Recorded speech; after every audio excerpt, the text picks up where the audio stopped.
In the heart of a relentless storm, a kingdom teetered on the precipice of ruin. Its king, a mere silhouette against a sky ripped by lightning.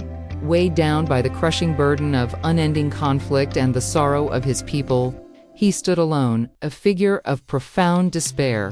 Yet in his darkest hour, a sliver of divine light pierced the oppressive gloom, descending from the heavens to touch his weary brow.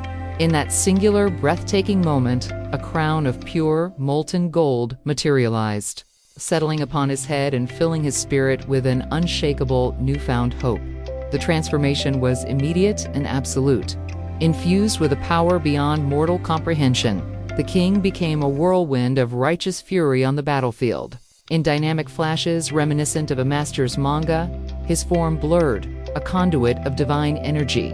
His once heavy sword now blazed with a celestial glow, each swing a stroke of judgment that effortlessly cleaved through the shadowy, monstrous forms of his adversaries. The tide of darkness that had once threatened to engulf his realm now broke against his might. What followed was not a battle, but a cleansing.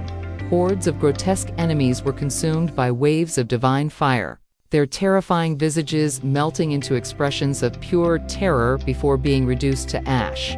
The very air crackled with holy power as pillars of destruction erupted from the earth, annihilating their ranks.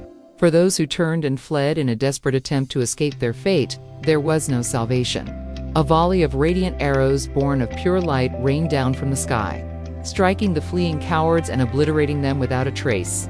The once chaotic battlefield was left a scorched, silent wasteland, purified by the king's divine wrath. As the last echoes of destruction faded, the storm clouds parted, allowing beams of celestial light to bathe the victorious king. He stood majestic and serene amidst the desolate landscape, his reign secured and his people saved. The fire of battle had receded from his eyes, replaced by a resolute and thankful gaze directed toward the heavens.